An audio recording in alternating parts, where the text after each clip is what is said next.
চা পান করেন না এমন মানুষ পাওয়া যায়। যারা চা পছন্দ করেন না তারাও অন্তত একবার চায়ের কাপে চুমুক দেন। আর যারা চা প্রেমী তাদের দিনে কত কাপ চা খাওয়া হয় তার তো ইয়ত্তা নেই।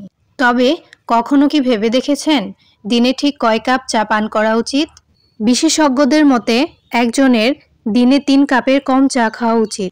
তবে কত কাপ চা খাবেন তার অনেকটাই নির্ভর করে যার যার দৈহিক বৈশিষ্ট্যের উপর। চায়ের মধ্যে থাকা ট্যানিন প্রচুর পরিমাণে গ্রহণ করলে শরীরের আয়রন শুষে নেওয়ার ক্ষমতা কমে যায়।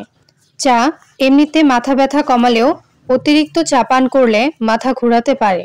দিনে 400 থেকে 500 মিলিগ্রামের বেশি ক্যাফেন গ্রহণ করলে এমন হতে পারে। গর্ভ অবস্থায় বেশি পরিমাণে চা খাওয়া ঝুঁকি বাড়িয়ে তোলে। এতে গর্ভপাত এবং শিশুর জন্মের উপর প্রভাব পড়তে পারে। গর্ভবতী হওয়ার সময় 200 মিলিগ্রামের বেশি ক্যাফেন খাওয়া উচিত নয়। হার্টের সমস্যা থাকলে যতটা সম্ভব কম চা খাওয়াই ভালো। ঘন ঘন চা খেলে ত্বকে একজিমা, ডার্মাটাইটিসের মতো সমস্যাও বেড়ে যেতে পারে।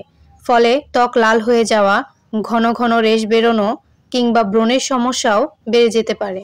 যদি ঘুমের সমস্যা বা অনিদ্রা দেখা দেয় তাহলে এর অন্যতম কারণ হতে পারে আপনি একজন চা প্রেমী। চায়ে থাকা ক্যাফেইন ঘুমচক্রে বাধা তৈরি করে। আপনি যখন দিনের পর দিন অতিরিক্ত চা খেতে থাকবেন তখন স্বাভাবিক খাবারের প্রতি আপনার রুচি বা আগ্রহ চলে যাবে। সহজ ভাষায় যাকে বলে ক্ষুধা নষ্ট হয়ে যাওয়া। যে কোনো খাবারই বেশি খেলে প্রথমে দেখা দেয় হজমের সমস্যা।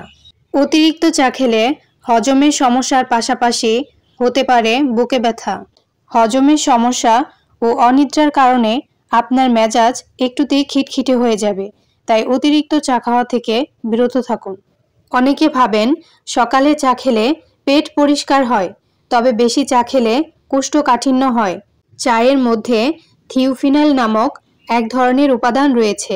এটি পানি স্বল্পতা তৈরি করে এবং কোষ্ঠকাঠিন্য ঘটায়। তাই নিজের দেহকে সুস্থ রাখার জন্য অতিরিক্ত চা খাওয়া থেকে বিরত থাকা উচিত।